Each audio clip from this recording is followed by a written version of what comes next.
భూమి ఇంకా భయపడతావేంటి? మనం ఆల్మోస్ట్ వచ్చేసాం కదా. త్వరగా వెళ్ళిపోవాలి జానకి. భూమి, నీకీత రాదనుకో, అనుకోకుండా ఎవరైనా బావిలో పడేశారనుకో, భయంతో మునిగి చచ్చిపోతావా లేక ఏదోలా ఈదుకుంటూ బయటకొస్తావా? బయట ఎవరైనా ఉన్నారేమో అని కాపాడండి కాపాడండి అని అరుస్తా.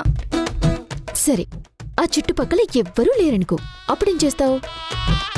ఈదడానికి ట్రై చేస్తా. లైఫ్ కూడా అంతే.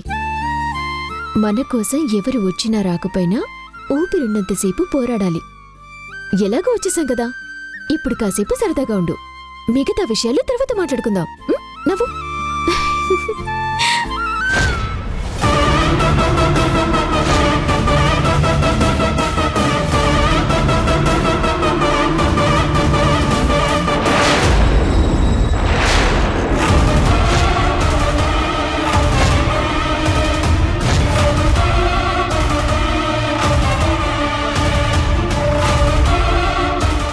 ఎవరా మీరు? అవన్నీ మీకు అనవసరం. భూమిని ఇక్కడ ఉంచి మీరు వెళ్ళండి. ఏంట్రా, భయపెడుతున్నారా? భయపెట్టడమే మా ఉద్దేశం అయితే ఇలా మాట్లాడుతూ కూర్చోం. మర్యాదగా వెళ్ళిపోండి.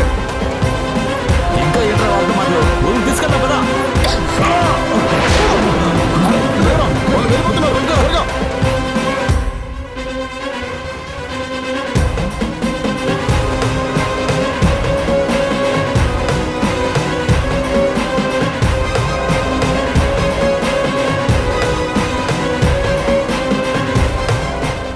భార్గవ్ బాబు, భార్గవ్ బాబు, భార్గవ్ బాబు.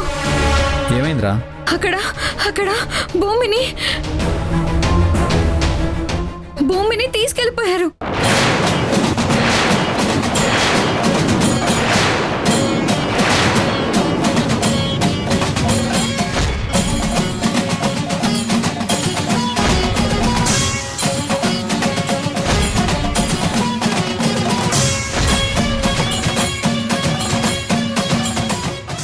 ఏంట్రా నువ్వు అనేది? అవును, నిజంగానే అక్కడ భూమిని ఎవరో తరుముతున్నారు. అనుమానమే లేదు. భార్గవ్, వాళ్ళు ఆదిత్య మనుషులు అయి ఉంటారు.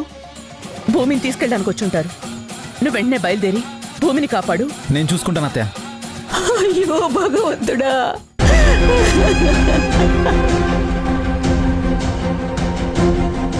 అమ్మా, నువ్వేం కంగారు పడకు. భూమికి ఏం కాదు. నా కూతురికి ఇచ్చిన మాట కోసం ఇన్నాళ్లుగా భూమిని కంటికి రెప్పలా కాపాడుకున్నాను. తన మీద ఎవ్వరి నీడ పడకుండా జాగ్రత్తగా చూసుకున్నాను. ఇక అన్ని సమస్యలు తీరిపోయాయి. నా కూతురికి ఇచ్చిన మాట నెరవేర్చొచ్చు. భూమికి భార్గవ్కి వివాహం జరిపించచ్చు అన్న సమయంలో ఇలాంటి కఠిన పరీక్ష పెట్టేవేంటి తండ్రి? అమ్మా, చెల్లికిచ్చిన మాట ఎక్కడికి పోదు. ఆ ఆకాశమే విరిగి నేల మీద పడ్డా భూమి భార్గవుల పెళ్లి జరిపించి తీరుతాను.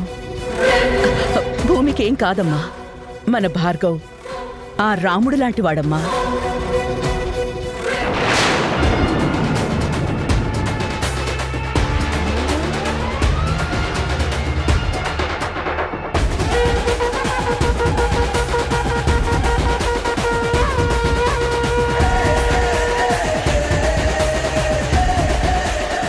ఆ కోదండరాముడు ఎలాగైతే తన భార్య జోలికొచ్చిన వాడి తలని ఎలా తెగ నరికాడో మన భార్గవ్ కూడా అంతేనమ్మా.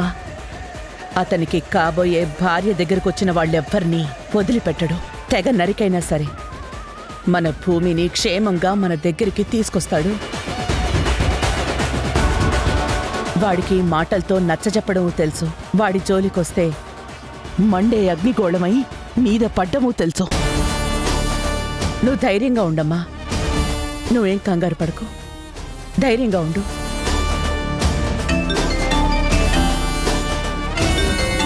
హలో, చెప్పన్నా. సరే అన్నా.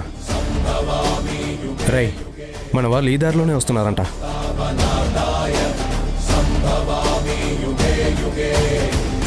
రే మనోళ్ళేరా? రేయ్ పదరా.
రే అభి, వీళ్ళని పక్కకు తీసుకెళ్ళరా. ఓకే అన్నయ్య.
Thank you.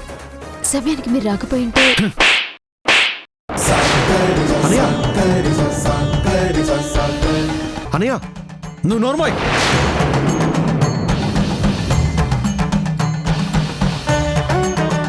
అసలు నీ గురించి నువ్వేమనుకుంటున్నావు? పెద్ద వీరవనితం అనుకుంటున్నావా? లేకపోతే నన్ను ఎవడేం చేస్తాడన్న పోగరా? నేను ఈ ఊళ్ళోకి వచ్చినప్పటి నుంచి చూస్తున్నా. అరే ప్రతి దానికి ఓవర్ యాక్షన్. పోనీలో ఆడపిల్ల కదా ఏదో ఒక రోజు తెలుసుకుంటుందిలే అనుకుంటే నీ ఇష్టం వచ్చినట్టు ప్రవర్తిస్తున్నావు. ఇప్పుడు నేను ఏం చేశాను? నోర్మోయ్. ఏం చేశానని అడుగుతావా? ఇంతసేపు ఇక్కడ జరిగింది చూడలేదా? నేను రావడం కాస్త లేట్ అయి ఉంటే భూమి పరిస్థితి ఏంటి? తనకేదన్నా అయ్యి ఉంటే ఆ రెస్పాన్సిబిలిటీ నువ్వు తీసుకునేదానివా? కాదు కదా.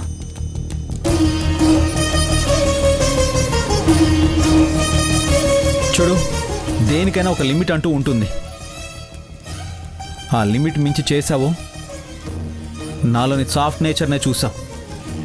ఇక మీదట ఉగ్ర రూపాన్ని చూడాల్సి వస్తుంది. అర్థమైందా? భూమిరా.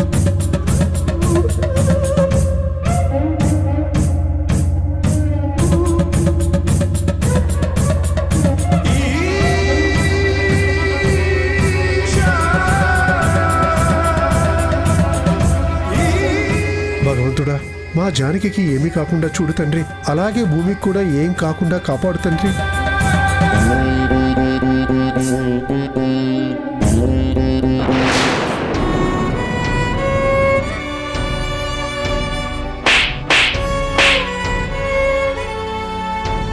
జానకి, శ్రీరామచంద్రమూర్తి.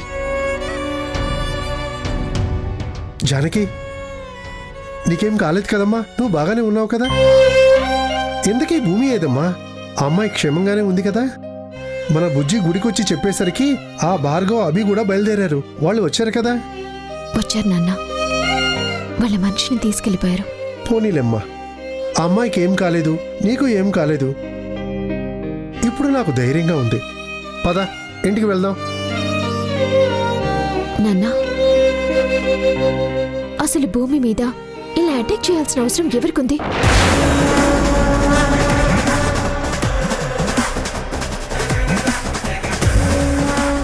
మనకెందుకు? పద వెళ్దాం. నాన్న, నాన్న విను నాన్న. నాన్న, అడుగుతుంది నిన్నే నాన్న. భూమి మీద ఇలా అటాక్ చేయాల్సిన అవసరం అసలు ఎవరికుంది? నాకేం తెలుసమ్మా. గుడిలో రాముల వారిని కొలుస్తూ అందరూ బాగుండాలని కోరుకుంటాను. అంతేకాని ఇలాంటి విషయాలు నాకెలా తెలుస్తాయి? ఏదైతేనేం ఆ అమ్మాయి క్షేమంగా ఉంది, తన వాళ్ళతో ఉంది. ఇంకా దాని గురించి ఎందుకు ఆలోచిస్తావమ్మా? అది కాదు నాన్న, అమాయకురాలైన ఆడపిల్లని ఎత్తుకెళ్లాల్సిన అవసరం ఎవరికుంటుంది? చూడమ్మా, మన కంటికి కనిపించేవన్నీ నిజాలు కావు, కనిపించనివన్నీ అబద్ధాలు కావు. కొన్నిటికి కారణాలు వెతకూడదు, కొన్నిటికి కారణాలు తెలుసుకోకూడదు. జరిగిందేదైనా అందులో మనం మంచిని మాత్రమే చూడాలి, మిగిలింది మర్చిపోవాలి. నీ మాటలు వింటుంటే నాకేం అర్థం కావట్లేదు నాన్న. ఒక ఆడపిల్లకి ఇలా జరిగిందంటే నువ్వు ఎంతో కంగారు పడతావు. భూమి వాళ్ళ ఇంటికి వెళ్ళిపోయింది అన్నప్పుడు నువ్వు ఆనందపడ్డావు. కానీ ఇలా ఎందుకు జరిగిందని నేను అడుగుతుంటే మాట దాటేస్తున్నావు. ఎందుకు నాన్నా? అమ్మా జానకి, భూమి ఒక ఆడపిల్ల కాబట్టి తనకి ఏమీ కాకూడదని కోరుకున్నాను. నువ్వు నా కూతురు కాబట్టి నువ్వు బాగుండాలని ఆ దేవుణ్ణి వేడుకున్నాను. ముందు నా పిల్లలు బాగుండాలని నేను కోరుకుంటాను, తర్వాతే అందరూ బాగుండాలని దేవుణ్ణి వేడుకుంటాను.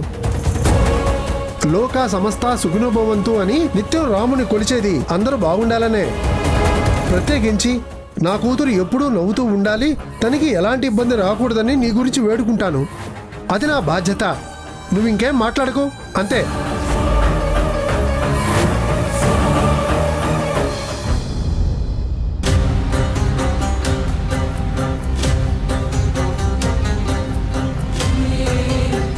ఇంతవరకు మన దగ్గరే ఉంది కదా, ఇంతలోనే కళ్ళ ముందు మాయ జరిగినట్టు బయటికెలా వెళ్ళింది? తను అడుగు బయట పెడితే తనకెంత ప్రమాదం ఉందో తనకి తెలియకపోయినా మనకి తెలుసు కదా. అయినా ఇంత పని జరుగుతుందని ఎవరు ఊహిస్తావు? కంచుకోట లాంటి మన ఊర్లో మన కళ్ళ ముందే ఇంతకి తెగిస్తారని ఎలా అనుకుంటావు? ఎందుకమ్మా అనవసరంగా భయపడతారు? మన భూమికి తోడుగా జానకి ఉంది. అదే కాకుండా భార్గవ్ బాబు, అభి బాబు వెళ్లారు కదా, తప్పకుండా భూమిని రక్షించే తీసుకొస్తారు. అయినా ఆ జానకి బయటికి తీసుకెళ్తుంటే మీరందరూ ఉండి చూసుకోవాలి కదా. తీరా జరిగాక ఇప్పుడందరూ పెద్ద పెద్ద మాటలు మాట్లాడుతున్నారు. శ్రీరామనవమి ఉత్సవాల మధ్యలో పనుందని బయటికి వెళ్ళింది మీరు. మీకు సాయంగా కుముద కూడా మీతోనే వచ్చేసింది. మిగిలిన వాళ్ళందరూ ఉత్సవాల పనిలో హడావుడిగా ఉన్నాం. ఇంతలోనే ఇలా జరిగిపోయింది. మేం బయటికి వెళ్ళలేదు. భూమిని పైకి పంపించాలని ప్రయత్నం చేస్తే మొత్తం రివర్స్ అయింది. దాన్ని భయపెట్టి నగలు పట్టిని బయటకు తీసుకొద్దాం అనుకుంటే మీరు చేసిన తప్పు వల్ల చావు అంచుల దాకా వెళ్ళాను. ఈ విషయం మమ్మీకి తెలియక అనవసరంగా మనల్ని అంటుంది. ఏంటి మీలో మీరేదో మాట్లాడుకుంటున్నారు? అదేం లేదు రుద్ర, జరిగిన దాని గురించి అనుకుంటున్నాము. మనం అక్కడే ఉండుంటే అసలు ఇదంతా జరిగేది కాదు కదా డాడీ అని అంటుంది. నేను కూడా మనం వెళ్ళి పొరపాటు చేశాము అంటున్నాను. చేతులు కాలాక ఆకులు పట్టుకుని ప్రయోజనం ఉండదు. జరిగినంత జరిగిపోయింది కదా, ఇక దాని గురించి ఆలోచించడం ఎందుకు? భూమి ఇంకా రాలేదు, అదే భయంగా ఉంది. ఏంటి మమ్మీ అక్కడికి తప్పంతా మాదే అన్నట్టు అంటున్నావు? భూమిని బయటికి తీసుకెళ్ళిందా జానకి అని చెప్తున్నాను కదా. నువ్వు తిట్టాల్సిందా జానకిని, కానీ నువ్వు ఆ కోపాన్ని మా మీద చూపిస్తున్నావు. నేను ఎవ్వరి మీద కోపాన్ని చూపించటం లేదు. భూమికి ఏం జరుగుతుందోనని భయపడుతున్నాను. తనిక్కడికి వచ్చే వరకు నేను ప్రశాంతంగా ఉండలేను.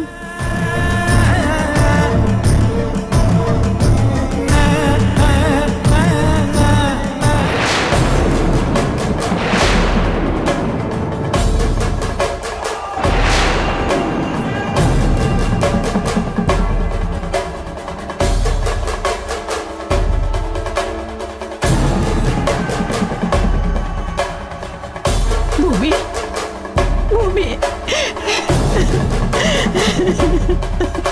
ఏయ్! ఎంత పని చేశావు? ఆ జానకి పిలిస్తే చెప్పకుండా వెళ్ళిపోవడమేనా? మమ్మల్ని అడగాల్సిన అవసరం లేదా? చూడు, నువ్వు చేసిన పనికి ఏం జరిగిందో.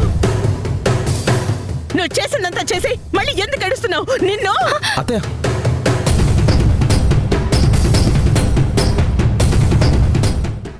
ఏంటిది? అసలు తన భయంతో వణికిపోతుంది. జరిగింది తలుచుకుని ఏడుస్తూనే ఉంది.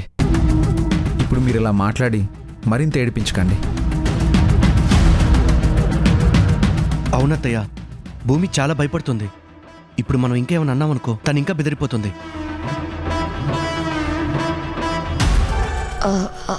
అలానే వదిలేస్తావా ఏంటి? మీరు సమయానికి వెళ్ళారు కాబట్టి సరిపోయింది. తను ఇంటికి వచ్చేసింది. ఒకవేళ వెళ్ళకపోయింటే, మనకు తెలియకపోతే ఈ పాటికి ఏమై ఉండేది? ఎంత ప్రమాదం జరుగుండేది? ఆ మాత్రం బుద్ధి జ్ఞానం ఉండక్కర్లేదా ఏంటి? అంతే కదా మరి. వయసు రాగానే సరిపోదు, దానికి తగ్గట్టు పనులు కూడా చేయాలి.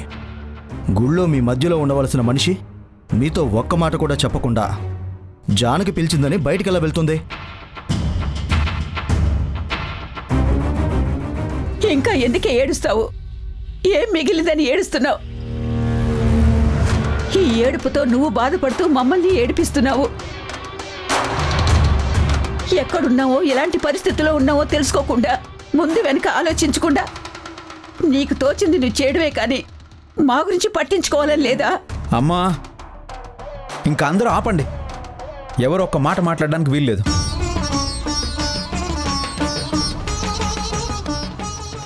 భయంతో ఉన్న మనిషికి ధైర్యం చెప్పాలి. భూమి మనస్తత్వం ఏంటో మనకు తెలుసు కదా. చిన్న విషయాన్ని కూడా పెద్దదిగా చూస్తుంది. అలాంటిది ఇంత పెద్ద విషయం జరిగాక తను ఎంత భయంతో ఉంటుందో నీకు అర్థం కావట్లేదా? ఇలాంటప్పుడే తనకు ధైర్యం చెప్పాలి, ఓదార్చాలి. అంతేగాని అందరం కలిసి తిడుతూ పోతే తను ఏమైపోతుంది? నువ్వు చెప్పింది నిజమే భార్గవ్, నేను ఒప్పుకుంటాను. కానీ కానీ తన గురించి మనం ఎంత ఆలోచిస్తున్నావో తనకి తెలియాలి కదా. అసలు ఇదంతా జరగడానికి కారణం ఏంటో తనకు తెలియాలి. అలా తెలిస్తేనే కదా ఇలా ఏడవకుండా మనలందరినీ ఏడిపించకుండా ఉంటుంది. కుముదా, మాట పెదవి దాటే ముందు ఏ శబ్దం బయటకు వస్తుందో తెలుసుకుని మాట్లాడాలి. ఇంక ఈ విషయాన్ని ఇక్కడితో వదిలేయండి. అందరం మాట అనుకుంటున్నామంటే తన్నే అనుకుంటుంది. తను మరింత భయపడుతుంది. భూమి, నువ్వు లోపలికి వెళ్ళు.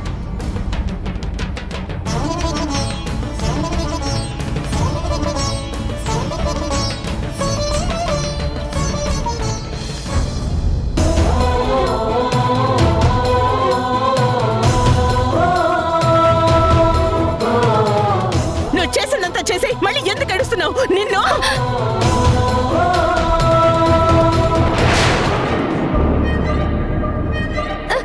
వద్దు, నా దగ్గరికి ఎవరు రావద్దు.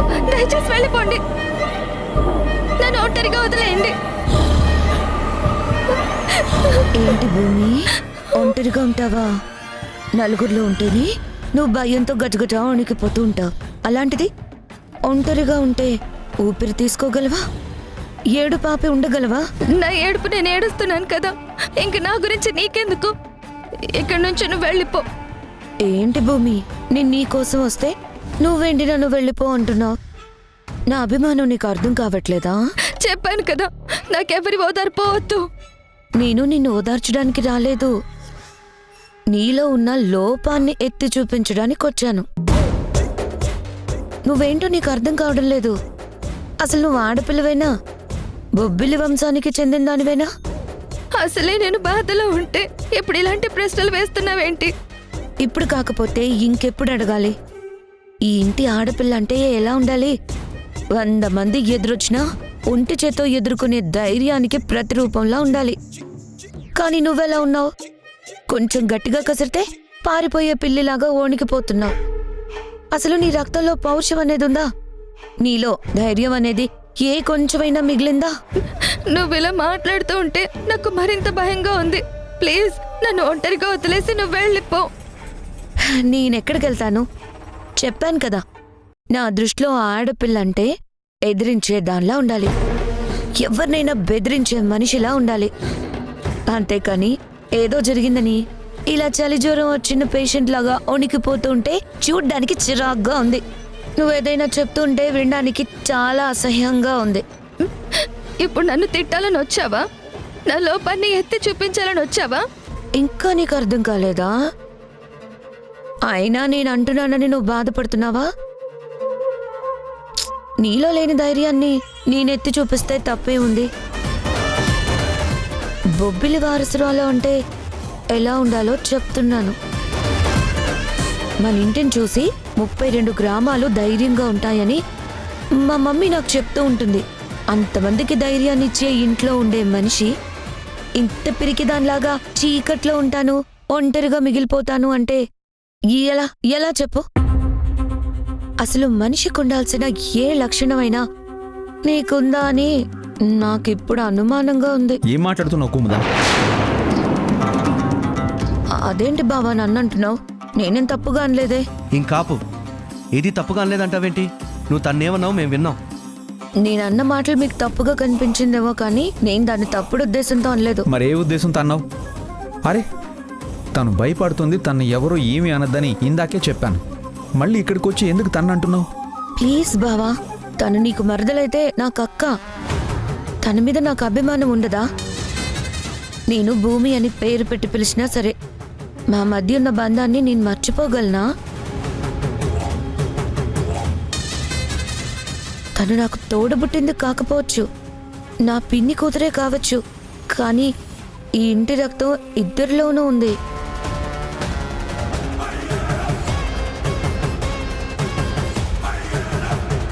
కొత్తగా ఈ ఊరొచ్చిన భూమికి శత్రువులుంటారని నేనిలా అనుకుంటాను.